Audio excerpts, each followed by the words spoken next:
Hi மக்களே, welcome to Crazy cooking with sisters. நம்ம இன்றைக்கி என்ன பார்க்க போகிறோம் அப்படின்னா, சூப்பரான டேஸ்டியான பச்சைப்பயிறு கடையில் தாங்க பார்க்க போகிறோம். வாங்க எப்படி செய்யலான்னு பார்த்துடலாம். ரொம்ப சிம்பிளாக பிகினர்ஸ் கூட ஈஸியாக சமைக்கலாம். ஸோ சமைக்கவே தெரியாது அப்படின்னு சொல்கிறவங்க கூட கண்டிப்பாக ட்ரை பண்ணி பாருங்கள், சூப்பராக வரும். ஸோ அதுக்கு பச்சைப்பயிறு எடுத்துகிட்டு நல்லா அலசலசுன்னு அலசி ஃபில்ட்ரு பண்ணி பச்சைப்பயிரெல்லாம் குக்கரில் மாற்றிக்கலாம். நீங்கள் வேக போடுற பாத்திரத்தில் மாற்றிக்கோங்க. மாற்றிட்டு 1 டம்ளர் அளவுக்கு தண்ணி சேர்த்துக்கோங்க.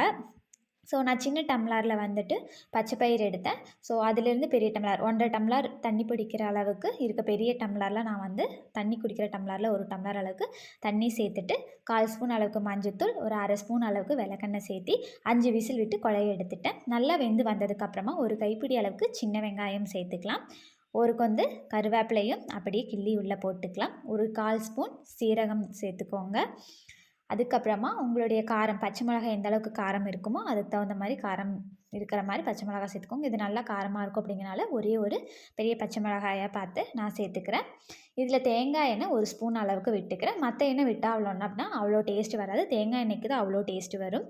ஸோ அதான் இந்த ரெசிபியோட சீக்ரெட்டு. ஸோ அதனால் நீங்களும் தேங்காய் எண்ணெய் ஊற்றியே செய்யுங்க. அப்படியே அடுப்பில் வச்சுட்டு இதெல்லாம் ஆட் பண்ணிக்கோங்க. அதுக்கப்புறம் ஒரு 1/4 ஸ்பூன் அளவுக்கு கல்லுப்பு சேர்த்துக்கோங்க.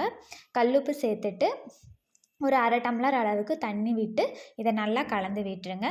கலந்து விட்டுட்டு அதை அப்படியே ஒரு 5 நிமிஷம் நம்ம அப்படியே வேக விட்டுறலாம். வேக விட்டோம் அப்படின்னா வெங்காயம், பச்சை மிளகாய் எல்லாம் நல்லா வெந்து வந்துடும். ஸோ நம்ம 5 மினிட்ஸ் கழித்து நாம் வந்து இதை வந்து பார்க்கலாம்.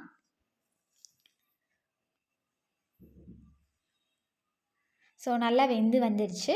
ஸோ பாருங்கள், சின்ன வெங்காயம், பச்சை மிளகாய் எல்லாமே ஃபுல்லாக நல்லா வெந்துடுச்சு. இப்போ பருப்பு கடையிற மத்தை போட்டு நல்லா கடைஞ்சி எடுத்துடலாம். ஸோ இதே மாதிரி நீங்களும் கடைன்னு கடைஞ்சி எடுத்துக்கோங்க. கடைஞ்சி எடுத்தோம் அப்படின்னா பச்சைப்பயிறு கடையில் வந்து ரெடி ஆகிடும். ஸோ நல்லா கடையிறப்ப இதில் இருக்கக்கூடிய பச்சை மிளகாயில் இருக்க காரமெல்லாம் நல்லா வந்து கலந்துக்கும். ஸோ அதுக்காக தான் நான் வந்து பச்சை மிளகாய் வந்து அளவாக போட சொன்னேன். நீங்கள் வரமிளகா வேணும்னாலும் நீங்கள் சேர்த்துக்கலாம். ஆனால் பச்சை மிளகாய் சேர்த்துக்கிட்டோம் அப்படின்னா டேஸ்ட் வந்து இன்னுமே பெட்டராக இருக்கும். அதுக்காக தான் பச்சை மிளகாய் வந்து நம்ம சேர்த்துக்கிறது. ஸோ இது அப்படியே ஒரு பவுலில் நாம் ட்ரான்ஸ்ஃபர் பண்ணி எடுத்து வச்சிடலாம்.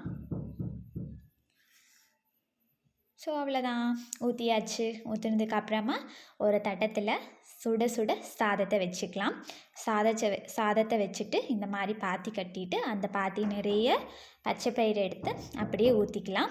ஊற்றிட்டு இதுக்கு மேலே வந்து தேங்காய் எண்ணெய் அப்படி இல்லைன்னா நெய் சேர்த்து நம்ம சாப்பிட்லாம். ஆல்ரெடி நம்ம செய்கிறதுக்கெல்லாம் தேங்காய் எண்ணெயே விட்டுருக்கனால நான் இதுக்கும் தேங்காய் எண்ணெயே விட்டுக்கிறேன். டேஸ்ட்டு சூப்பராக இருக்கும். ஸோ இது கூட எப்போவுமே மேட்சிங்காக வந்து பச்சைப்பயிறு கூட எனக்கு லெமன் ஊறுகாய் வச்சு சாப்பிட்றது தான் பிடிக்கும்.